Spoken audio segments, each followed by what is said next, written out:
where writing is a kind of cipher that requires transneuronal decoding. Our bodies transmit visual impulses from the system of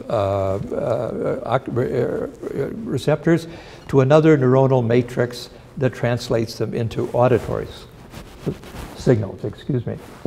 They do so in order that the impulses can be transmuted into the sound the brain is able to recognize as the phonemic patterns necessary to process the text as language. What is not reflected in our new knowledge of what happens in our bodies when we read is what happens after the signals enter the brain. In other words, what happens in our minds. Consider this. I mean, reading is an all-inclusive term we use to describe everything from cursory glances at headlines to working our way through Proust or the late Henry James. It's therefore useful to think of any particular act of reading as something that can be located on an ascending scale of literacy, of an ascending scale. At the bottom, you have what the US Department of Education calls low literacy, a term that describes people who do not merely read with difficulty, but whose ways of reading differ significantly from those who have what the department calls proficient literacy. Proficient literacy is located somewhere in the middle of the scale and is defined as the ability to perform such tasks as comparing viewpoints of two opposing editorials. By the way, 14% of college graduates in the United States cannot perform this task. At the high end of the scale, you have what Russian formalists call slow reading, or the kind of reading most scholars and academic literature departments perform when they analyze complex texts. It's the sort of work that you guys do. The most extreme instances of reading historically, of reading slowly historically, defines philology. It is the slowest form of slow reading and the parent discipline of our current profession as academic students of language and literature. In an attempt better to understand the present shifting state of our profession, I'd like first to examine the past, spend some time ruminating on its current formation, and conclude by speculating on whether it has a future. Not a foregone conclusion. And if so, what might that future look like? Philology is invented when old languages die. It is an ineluctably belated profession, its work always coming after. The first philologists are arguably the lexicographers who in the second millennium before the Common Era created lists of word equivalents between the dead language of Sumer and the living languages of Akkadia and Babylonia. Their task as a discipline was essentially the same as that which inspired the work of all the scholars who followed in the great global learning centers, such as Nalanda in Taxila on the Indian subcontinent. Such scholars used their knowledge of the formal features of Sanskrit to study ancient Hindu and later Buddhist texts. In the 6th century of the Common Era, or before the Common Era, Confucius organized ancient texts into the 5 classics, an arrangement that is continually studied and debated by Chinese scholars up until the present day, by the way. I was just in China a couple months ago, and wonderful work being done.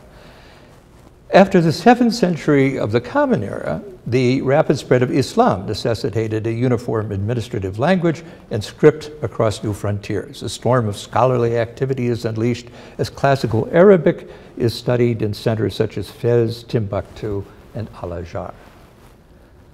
Now, the achievement of these ancient scholars unfolded in different places and at different times. But there is a remarkable uniformity in the task that they set themselves. To read texts written in languages that were foreign in the sense that in one way or another, they were not available even to other members of their culture who were technically literate in their spoken tongue.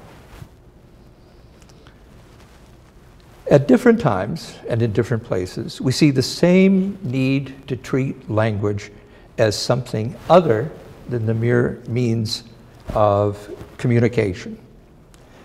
That means that it was something other than the vehicle which was thoughtlessly deployed in everyday lives.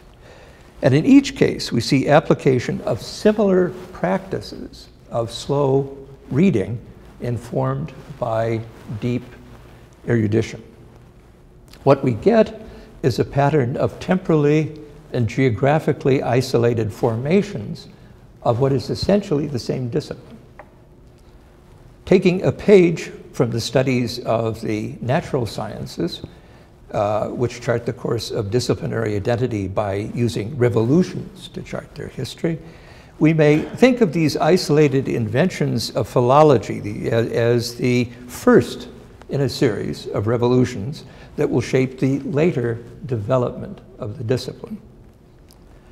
I'm not going to spend much time on some of the later revolutions that shape subsequent philology, since they are familiar to most of us in this room. The evolution of the scroll, the codex into books, the growth of libraries, notably Pergamum and Alexandria, the invention of the printing press, the slow growth of wider literacy, et cetera, et cetera, et cetera. The revolution that we call the golden age of philology in more recent times, on the cusp of the 18th and 19th century in Germany, shapes the distinctive features of what members of the Modern Language Association in the United States still do. So I'll say just a bit more about that period.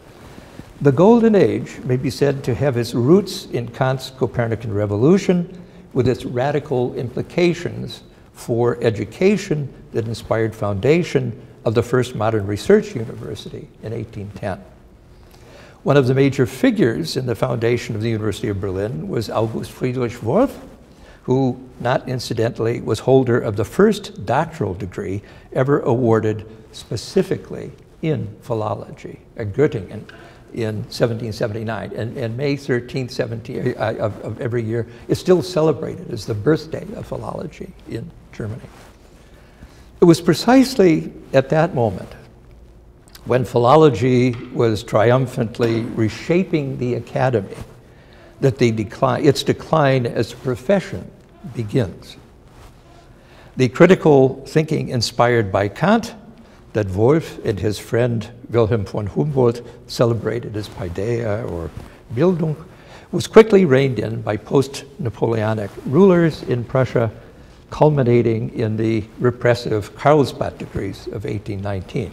The decline of the study of classical, especially Greek philology, would find its nadir in the denunciation of it made in the 1860s and 70s by Friedrich Nietzsche, who had begun his career as one of the brightest stars. He was the youngest professor of classical philology ever appointed in the German university system.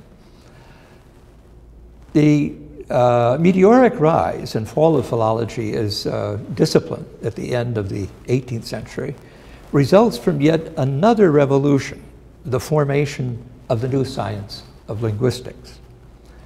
The new discipline took as its unique subject language, the very topic that philology had historically claimed as its own.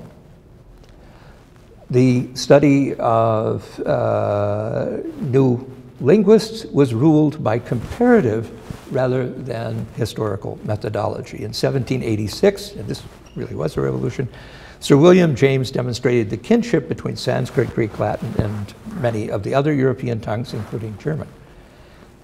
The significance of this event can hardly be overstated, not only because of its foundational role in the rise of the modern science of linguistics, but also because of the expanded new sense of values that it opened up.